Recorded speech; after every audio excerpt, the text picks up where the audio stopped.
নমস্কার বন্ধুরা, মায়ের ছোঁয়া চ্যানেলের আরও একটি নতুন ভিডিওতে আপনাদের সবাইকে স্বাগত। কেক তো আপনারা অনেকেই বাড়িতে বানিয়েছেন, তবে মাত্র 1 চামচ কফি দিয়ে কখনো কি কেক বানিয়ে দেখেছেন? চলুন, যারা দেখেননি তাদের জন্য আজ এই রেসিপিটি শেয়ার করছি। এই কেকটা খেতে কিন্তু খুবই টেস্টি হয়। কেক বানানোর জন্য সবার প্রথমে আমি 2 কাপ ময়দা নিয়ে নিচ্ছি। বাড়িতে থাকা যে কোনো নর্মাল কাপে আপনারা ময়দাটা মেপে নেবেন। এরপর এর মধ্যে দিয়ে দিচ্ছি 1 চামচ বেকিং পাউডার এবং স্বাদমতো নুন। এই সমস্ত উপকরণগুলোকে একটা চালনির মধ্যে নিয়ে এই উপকরণগুলোকে চেলে নিচ্ছি। এর ফলে ব্যাটারটা রেডি করার সময় কোনো প্রবলেম থাকে না, আর কেকটাও খুব ভালো বেকড হয়। এগুলোকে এখন আমি এক সাইডে সরিয়ে রেখে একটি বোলের মধ্যে ফাটিয়ে নিচ্ছি 3টি ডিম। এখানে আপনাদের একটি সিক্রেট টিপস বলে রাখি যে ডিমগুলোকে একেবারে রুম টেম্পারেচারে থাকতে হবে।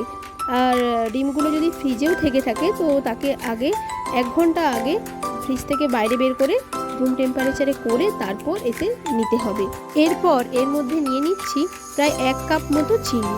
চিনিটা আপনারা আপনাদের স্বাদ মতো কম বেশি করে নিতে পারেন। তারপর নিয়ে নিচ্ছি 1 চামচ কফি। কফিটা কিন্তু খুব বেশি নিলে চলবে না, তাহলে কেকটা তেতো হয়ে যাবে। এরপর ডিম, চিনি আর কফিকে খুব ভালোভাবে ফেটিয়ে নিতে হবে।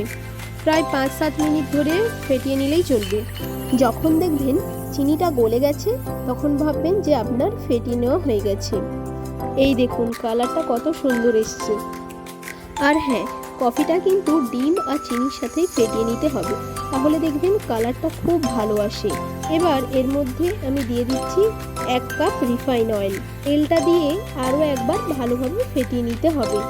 আর হ্যাঁ, বাড়িতে কিন্তু আপনারা অবশ্যই একবার ট্রাই করবেন আর কমেন্টে এসে জানাবেন যে কেমন হয়েছে আপনাদের। এরপর আগে থেকে চেলে রাখা সেই ময়দার মিশ্রণটি খুব অল্প অল্প করে দিয়ে এটাকে আর একবার করে ফেটিয়ে নিতে হবে। আমি এখানে 3 বার ধরে ময়দাটিকে দিয়েছি। কেকটা বানাতে কিন্তু খুব বেশি উপকরণের প্রয়োজন হয় না। বাড়িতে থাকা খুব অল্প উপকরণের মাধ্যমেই আপনারা কিন্তু এই কেকটি বানিয়ে নিতে পারেন। আমি একটি হ্যান্ড বিটারের সাহায্যে ব্যাটারটিকে রেডি করে নিচ্ছি। হাতের কাছে না পেলে একটি কাঁটা চামচের মাধ্যমেও আপনারা এই ব্যাটারটিকে রেডি করে নিতে পারেন।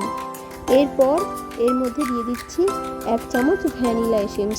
এটি দেওয়ার ফলে কেক থেকে খুব সুন্দর একটি ভালো স্মেল আসে।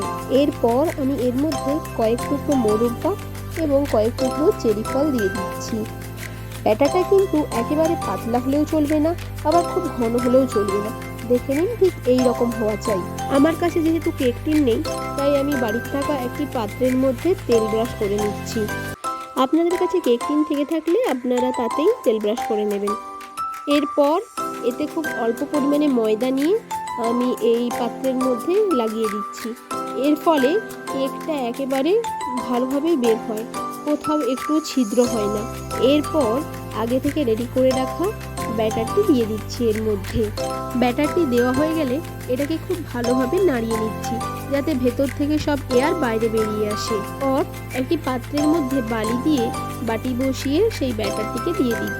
ব্যাটারটি বসানোর ঠিক 15 মিনিট পর আমি কেকের ওপরটা কিছু কাজু বাদাম, চেরি আর আমন্ড দিয়ে ডেকোরেট করে নিয়েছি। ব্যাস রেডি আমার কফি কেক।